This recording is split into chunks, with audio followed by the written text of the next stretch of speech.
Son illər riyaziyyat fənni üzrə nəticələrin aşağı düşməsi ilə bağlı müzakirələr səngimir. Dövlət İmtahan Mərkəzinin İdarə Heyətinin sədri Məleykə Abbaszadə də ölkədə riyaziyyat sahəsində irəliləyişin zəifləməsi məsələsinə diqqət çəkib. Qurum rəsmisi bildirib ki, əvvəlki nəsil pedaqoqların təcrübəsi tədricən itirildikcə, riyaziyyatda ciddi nəticələr əldə etmək çətinləşir.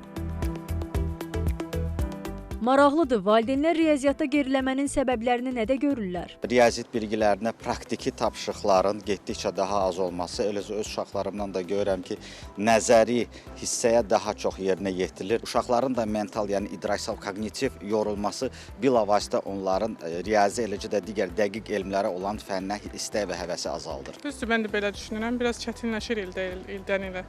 Riyaziyyat digər fənlərdə. Məsələn, qızım 260 üstü bal yığıb və 3 fəndən riyaziyyatdan biraz aşağı yığıb. Riyaziyyat qalibdə testinə yürürlər. Əlavə o qədər suallar verir ki, mən şəxsən testin riyaziyyatdan deyirəm. Testin suallarını özüm oxuyuram, bir qədər düşünürəm ki, necə ola bilər? Hələ bu uşaq nə düşünür ki, bunun böyük suallara cavab versin? Təhsil eksperti Ramin Nurəliyev problemin daha dərin səbəblərlə bağlı olduğunu düşünür. Onun fikrincə, son illər riyazi fənlər üzrə imtahan suallarının çətinlik səviyyəsi əhəmiyyətli dərəcədə artıb və bu da nəticələrə birbaşa təsir göstərir. Təhsil eksperti hesab edir ki, burada əsas məsələ nə müəllim çatışmazlığı, nə də şagird marağının azalmasıdır. Nəticələrin aşağı görünməsinin səbəbi isə şagirdlərin ümumi potensialının azalması demək deyil. Hər hansı bir fəndə sualların çətin olması əlbəttə ki, o fəndə ümumi nəticənin aşağı düşməsinə müəyyən qədər səbəb olur. Əgər bugün ingilis dili fənnində müəyyən nəticə yüksək, riyaziyyat fənnində aşağıdırsa, bu demək deyil ki, bizim ölkədə abituriyentlərin əksəriyyəti ingilis dilini riyaziyyatdan daha yaxşı bilir. Əlbəttə ki, ingilis dilində olan sualların asan səviyyədə olması, riyaziyyatda olan sualların çətin olması məhz bu müqayisəni ortaya qoyur.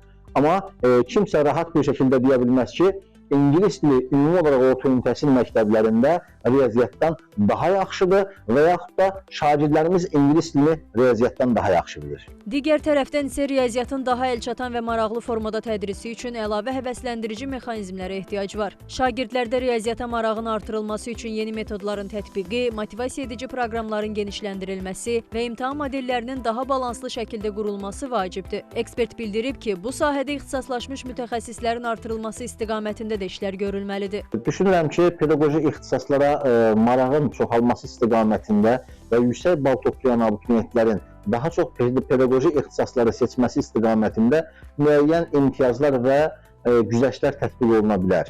Məsələn, yüksək bal toplayan abituriyentlərin müəllimlik ixtisasına marağın artırılması üçün müəyyən əmək haqqının artırılması və yaxud da fərqli imtiyazlarda maraqlar formalaşdırıla bilər. Nəticə etibarilə riyaziyyat üzrə nəticələrin aşağı düşməsi tək bir səbəblə izah olunmur. Fərqli yanaşmalar isə problemin həlli üçün yeni baxış bucaqları ortaya qoyur. Ayşən Sərdar qızı, Cabbar Qaryağdıoğlu, Xəbər Ertəsi.